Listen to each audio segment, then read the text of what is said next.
Hey howdy, hey y'all, welcome back to the channel. Halo Infinite at one point was one of my favorite releases of 2022, but after close to 200 hours, I fell out of love with the game and haven't really touched it since then. I came to the realization that this game is on its deathbed, mainly because of dwindling player numbers, lack of content, and piss poor management on behalf of 343. Infinite is a game that I want no part of. But a few days ago, a few people leaked a lot of content that's coming to Halo Infinite in Season 3, 4, 5, and 6. I'm talking new maps and new game modes that we needed during Season 1, and the possible jump to the UE engine. I'm going to cover all of it here in this video, but I have a small favor to ask before we do so. I just hit 1.3k subs on the channel, which means we are 700 away from our goal of 2k subs. And by the end of the video, if you like what you see, then consider liking and subbing to the channel. I appreciate you all so much. Socials linked below. Let's get into it. To save my ass from being crucified by Microsoft, I'm not going to be showcasing leaks. I'm just going to show you guys images of possible Halo Infinite content that may or may not be included in Season 4, Season 5, and Season 6 of Halo Infinite. I guess to start things off, I will tell you guys that some of the Halo Infinite build testers have confirmed most of the info I'm going to present is factual to an extent. I say to an extent because no one can really say for sure if what we are about to see is coming in Seasons 4, 5, or 6,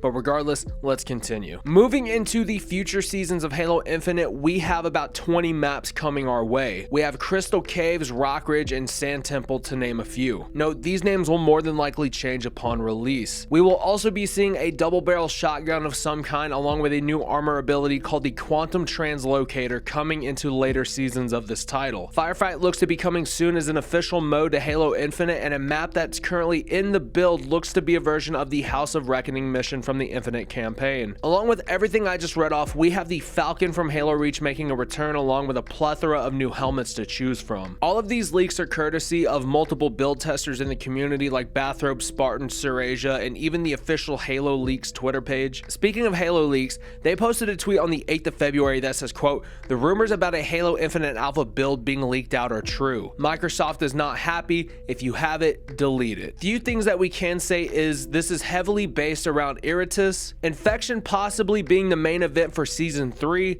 new backgrounds for start menu and multiplayer, and 20 plus maps in development like I had stated earlier. The next section of this video is going to be kind of all over the place, but I'll tie it back in, just trust me. I'm talking about 343 moving Halo over to Unreal Engine 5 for its Battle Royale mode called Tatanka, and then continuing to develop future Halo games on UE5 as well. With that being said, Halo Infinite is not going to have a story mode expansion simply because the dev team is building prototypes of Halo in UE5, which we won't see until sometime in 2025 or 2026. One of the many reasons why 343 is moving Halo in this direction is simply because player numbers and profits are at an all-time low for the Halo series. It's quite evident that 343 dropped the ball on this title much like they did on Halo 4 and Halo 5, so as a result they have undoubtedly failed on this project as well. Things have gotten so bad that 343 laid off 95 people in the month of January after Microsoft laid off 10,000 of its own employees in the same month,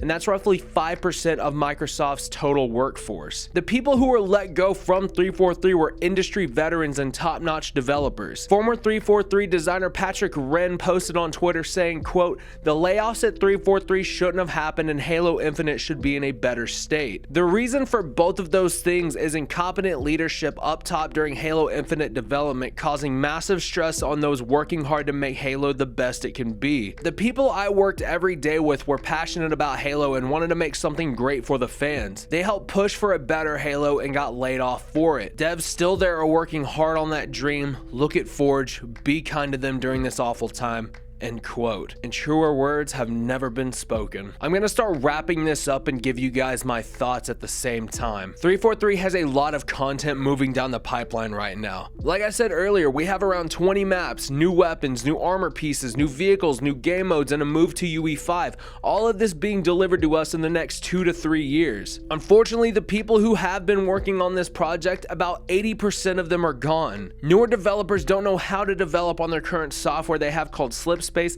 so to make it easier for entry-level devs to work on the game, they're moving everything over to UE5 in the background while neglecting Halo Infinite almost entirely, causing the slow drip feed release of these features. One of my many concerns is, by that time, who the fuck is actually still going to be playing Halo Infinite? As of recording this video, Halo Infinite at any given time has about 3,700 players online, compared to its introductory month of 256,000 players online, then its following month of 147,000 players online. 15 months later, and 343 has caused its own player numbers to drop by over 250,000 players. And at this rate, 343 is lucky to have anyone on the fucking servers by the end of the year. There is something that these guys just don't get, and that something is what they are doing just doesn't work anymore. They are trying to fill Bungie's shoes by making Halo arcadey and fun again when it's the farthest thing from a Bungie made Halo title it could possibly ever be. There are currently more people playing the Master Chief Collection right now as opposed to Halo Infinite, and there's two reasons as to why. Bungie made those fucking games, and there is content to grind for. What is there to grind in Halo Infinite?